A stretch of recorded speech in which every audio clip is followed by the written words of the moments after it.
What's up, guys? Bulldog here, coming to you from the inside of my truck. Just wanted to make a quick video today about the different routes to take to becoming an owner-op.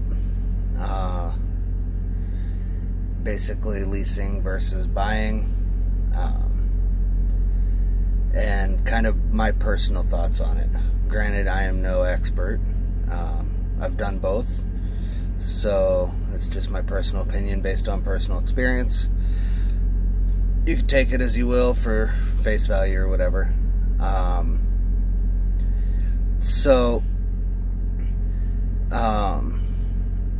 When I started off, I did the lease purchase. I got a used truck. It had 200,000 miles or something on it.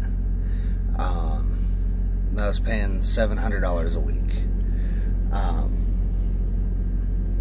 I ended up, well, losing my ass on it. But it could have been for many different reasons. It could have been the fact that I just wasn't capable of managing a business, which is entirely possible. I was just kind of getting started, and I threw myself into it when I started with the company, or about 6 months or so after I started with the company. I didn't know freight. I didn't know when freight was good, when freight was bad. I was relying on dispatchers, planners, what have you. So basically, I wasn't even running my own company. I was managing the finances for that company. That's about it. So I ended up turning in that truck. I went back to being a company driver for a while. Got up enough money to purchase a truck. That's the truck that I'm currently in, and I moved it over to a company that has load board, pays percentage of the load, that kind of stuff. So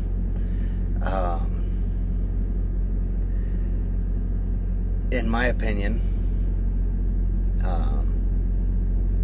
leasing is not terrible, but if you're going to lease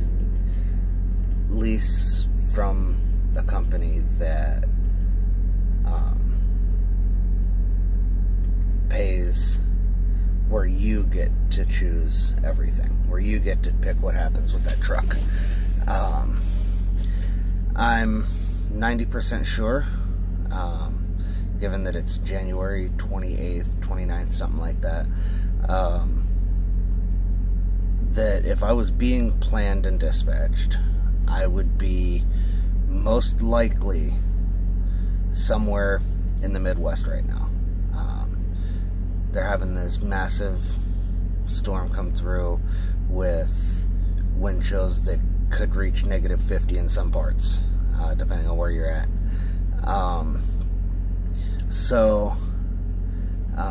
Instead, because I'm with a company now that I pick and choose my own freight, I'm in Meridian, Mississippi, heading down to Louisiana.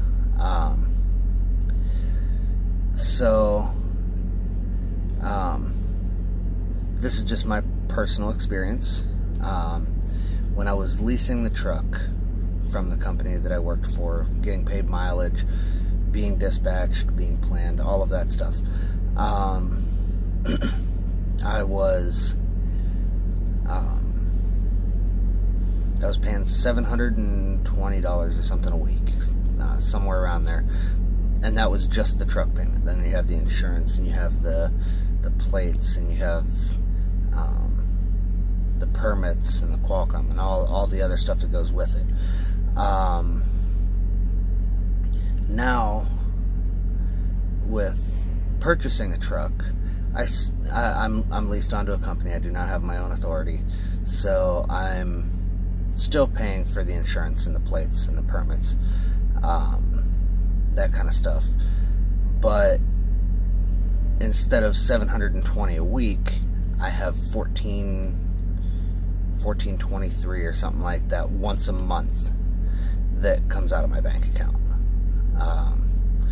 So I mean, I could choose to pay it every week if I chose.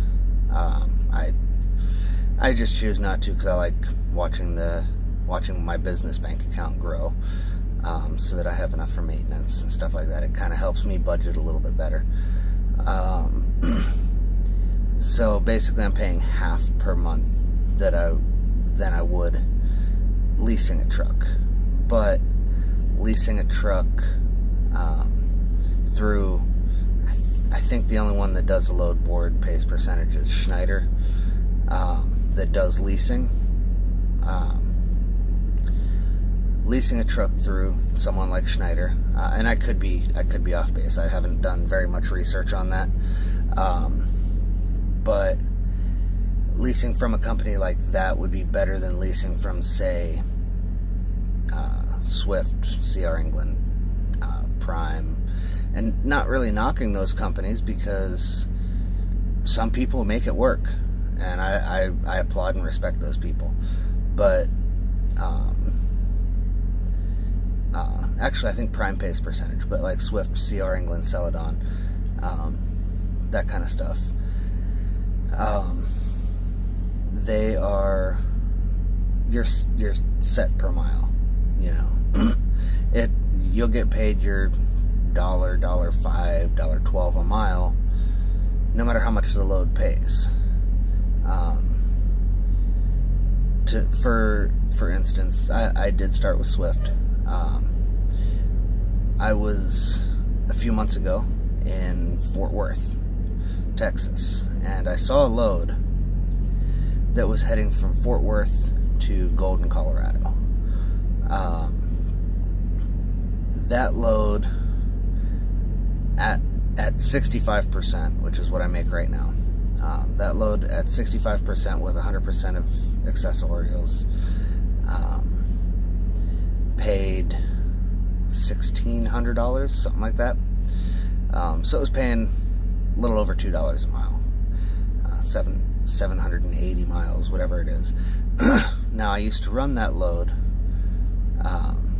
that same load. It was a Coors load from Fort Worth to Golden, Colorado. I used to run that same load all the time. But if you were with these other companies, your all-in would be like the $1.05 or whatever, plus whatever fuel surcharge your company offers. So it might be like $1.30, whereas if you're on a load board, that $2.10 a mile load, you know, probably paid somewhere in the neighborhood of $3.25.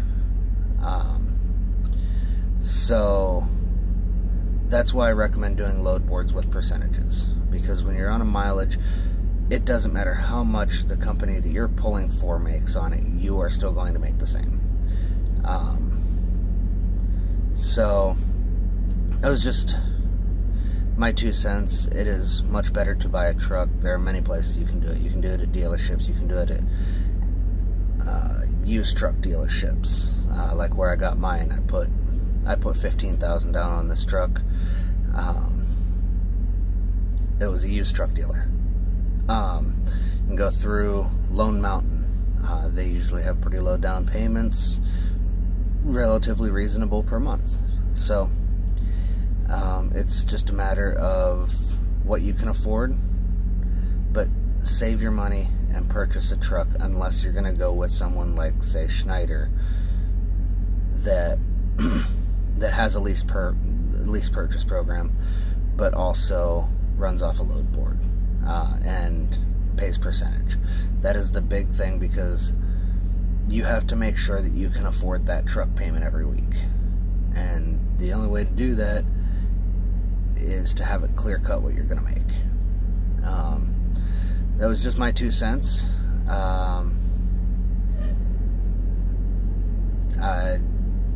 just wanted to throw that out there. Be safe, keep the shiny side up and the rubber side down.